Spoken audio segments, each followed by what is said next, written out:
નમસ્કાર દર્શક મિત્રો, ધ લોકસત્તા શોમાં આપનું સ્વાગત છે। ભારતીય સિનેમાના ઇતિહાસમાં આજે એક અતિ દુઃખદ દિવસ છે।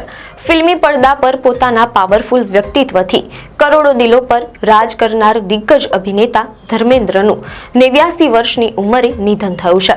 સમગ્ર બોલિવૂડ અને ચાહક સમુદાય આ સમાચારથી શોકમાં ગરકાવ થઈ ગયો છે। બોલિવૂડની ચમકદમકવાળી દુનિયામાં જ્યાં સિતારાઓ આતિશબાજીની જેમ ચમકીને અંધારામાં ખોવાઈ જાય છે, ત્યાં એક એવા સિતારા હતા જે દાયકાઓ સુધી એક અડગ દીવાની જેમ પ્રકાશિત રહ્યા। તેઓ હતા ધર્મેન્દ્ર, જેમને વિશ્વભરના ચાહકો પ્રેમથી ધરમપાજી અને હી મેન તરીકે ઓળખતા હતા। 8 ડિસેમ્બરના રોજ જેમને પોતાનો 90મો જન્મદિવસ ઉજવવાનો હતો, તેવા 89 વર્ષની ઉંમરે ધર્મેન્દ્ર દુનિયાને અલવિદા કહી ગયા। તેમનું નિધન માત્ર ફિલ્મ જગત માટે નહીં, પણ પેઢીઓ માટે એક યુગનો અંત છે। તેમની અભૂતપૂર્વ સફર પર એક નજર કરીએ। ધરમપાજીનો જન્મ 8 ડિસેમ્બર 1935ના રોજ પંજાબના લુધિયાણા જિલ્લાના નસરાલી ગામમાં થયો હતો। તેમનું મૂળ નામ હતું ધરમસિંહ દેઓલ। મીડિયાવાલો અનુસાર તેમનો પરિવાર એક સાધારણ શાળાના હેડમાસ્ટરનો હતો। આ જ કારણોસર ધર્મેન્દ્રને બાળપણમાં શાળાએ જવું જરાય પસંદ નહોતું। તેમના પિતા કડક શિક્ષક હોવાથી તેમને વર્ગખંડમાં જવાનો ડર લાગતો હતો। શહેરી ચકાચોંધથી દૂર ધર્મેન્દ્ર કિશોરાવસ્થામાં ગામના અખાડાઓમાં પહેલવાની કરતા અને તેમના મનમાં અભિનેતા બનવાનું સપનું હતું। તેમની માતાના સમર્થનથી તેમણે ફિલ્મફેરની ટેલેન્ટ હન્ટ સ્પર્ધા માટે પોતાની તસવીરો મોકલી, તેમ અહેવાલોમાં જાણવા મળેલ છે। આ એક સાધારણ અખબારી જાહેરાત હતી જેણે ધર્મેન્દ્રનું નસીબ બદલી નાખ્યું। મીડિયા અહેવાલો અનુસાર તેમણે પ્રતિષ્ઠિત નેશનલ ન્યૂ ટેલેન્ટ એવોર્ડ જીત્યો અને પોતાના સપનાઓને સાકાર કરવા માટે મુંબઈ પહોંચી ગયા। પંજાબથી આવેલો એક સીધો સાદો યુવાન ધર્મેન્દ્ર 1960માં ફિલ્મ દિલ ભી તેરા હમ ભી તેરેથી બોલિવૂડની દુનિયામાં પગ મૂક્યો અને ભલે તેમનું ડેબ્યુ સામાન્ય રહ્યું, પરંતુ 1961માં શોલા ઓર શબનમથી તેમના આગમનની ચિનગારી ભડકી। 1960નો દાયકો ધર્મેન્દ્રનો રોમેન્ટિક દોર સાબિત થયો, જ્યાં તેઓ પડદા પર એક મેટીની આઇડલ બનીને ઉભર્યા અને આ દાયકામાં જ ફૂલ ઓર પથ્થર જેવી ફિલ્મે તેમને જબરદસ્ત ઓળખ અને પહેલી એક્શન હીરોની ઇમેજ આપી।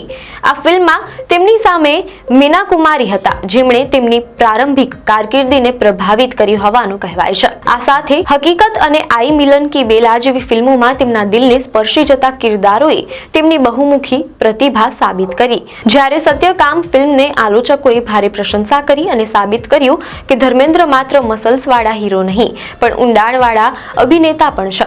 મીડિયા અહેવાલો અનુસાર બોલિવૂડની વધતી માંગને પગલે 1970નો દાયકો શરૂ થતાં જ ધર્મેન્દ્ર એક્શન કિંગ તરીકે ઉભરી આવ્યા। મેરા ગાંવ મેરા દેશ ફિલ્મે તેમને રફ ટફ બાગીની ઇમેજ આપી અને ત્યારબાદ સીતા ઓર ગીતા, યાદો કી બારાત અને જુગનુ જેવી બ્લોકબસ્ટર હિટ્સની હારમાળા સર્જાઈ। જોકે તેમણે માત્ર એક્શન જ નહીં, પણ ચુપકે ચુપકે જેવી રોમેન્ટિક કોમેડી ફિલ્મોમાં પણ જબરદસ્ત કમાલ કરી। આ બધાની વચ્ચે કોઈ પણ ફિલ્મ શોલે ને માત આપી શકી નહીં, જેમાં અમિતાભ બચ્ચનના જય સાથેની તેમની વીરુની જોડી ભારતીય સિનેમાના ઇતિહાસમાં અમર બની ગઈ અને શોલે ભારતમાં સૌથી વધુ કમાણી કરનારી ફિલ્મ બની। મીડિયા અહેવાલો અનુસાર તેમની સફળતાની ચરમસીમા 1987માં આવી, જ્યારે તેમણે એક જ વર્ષમાં 7 ક્લીન હિટ ફિલ્મો જેમ કે લોહા, હુકુમત, આગ હી આગ, વતન કે રખવાલે વગેરે આપીને એક એવો રેકોર્ડ બનાવ્યો જે બોલિવૂડમાં હજુ સુધી કોઈ તોડી શક્યું નથી। આ સિદ્ધિઓ સાથે તેમની કારકિર્દીમાં કુલ 74 હિટ ફિલ્મો નોંધાઈ છે, જેમાં 7 બ્લોકબસ્ટર અને 13 સુપરહિટનો સમાવેશ થાય છે। ધર્મેન્દ્રનું અંગત જીવન તેમની ફિલ્મોની સ્ક્રિપ્ટની જેમ જ ખૂબ જ રસપ્રદ રહ્યું છે। મીડિયા અહેવાલો અનુસાર તેમની 19 વર્ષની નાની ઉંમરે 1954માં પ્રકાશ કૌર સાથે તેમના પ્રથમ લગ્ન થયા અને તેમને સની, બોબી, વિજેતા અને અજીતા નામના 4 સંતાનો છે। જોકે તેમની પ્રેમ કથામાં નવો વળાંક 1970માં ફિલ્મ તુમ હસી મેં જવાનના સેટ પર આવ્યો, જ્યાં તેમની મુલાકાત હેમા માલિની સાથે થઈ, જે ગાઢ પ્રેમમાં પરિણમી। આ સંબંધને કાયદેસર બનાવવા માટે 1980માં ધર્મેન્દ્રએ પોતાના પ્રથમ પરિવાર સાથે સંબંધ જાળવી રાખીને હેમા માલિની સાથે લગ્ન કર્યા અને તેમને હેમા માલિનીથી ઈશા અને અહાના નામની 2 પુત્રીઓ છે।